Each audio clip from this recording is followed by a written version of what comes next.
Je suis Vincent Morin de Sève-Davy et je suis le dirigeant de la maison de Sève-Davy Piano à Nantes. Je suis le petit-fils du fondateur, Jules de Sève-Davy, qui a fondé la maison en 1942.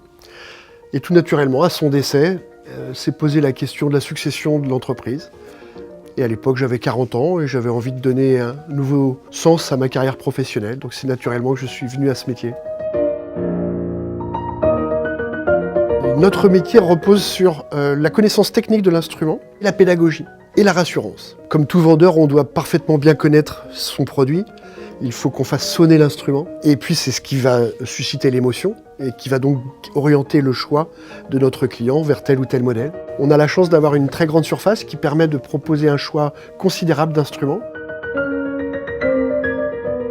90% de notre clientèle, ce sont des particuliers.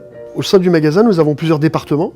On a bien sûr des équipes de vente, et puis on a une équipe technique, notamment autour des pianos acoustiques, puisqu'il s'agit de préparer les instruments, de les accorder, et ensuite de les entretenir, de les réviser, de les restaurer. Et puis, comme dans toute entreprise, on a du personnel support, une comptable, et puis un logisticien.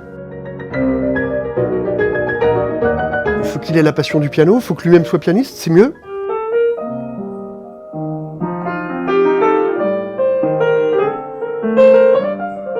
Ce métier est un métier difficile, un métier exigeant, alors qui est source de bonheur au quotidien, mais il faut aller le chercher, ce bonheur.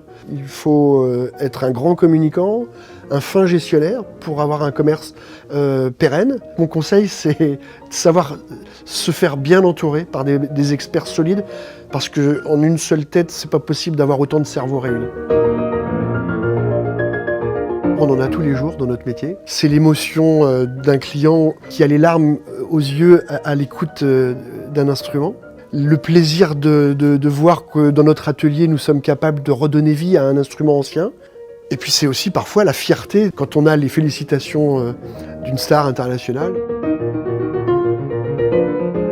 Je crois de plus en plus à l'achat en magasin, avec le contact physique du commerçant, de l'artisan qui connaît son produit, qui va le jouer devant vous, qui va le faire sonner devant vous et qui va partager un moment d'émotion, plutôt que sur Internet, qui est très impersonnel, où il n'y a pas de service, pas de conseils, pas d'émotion partagée.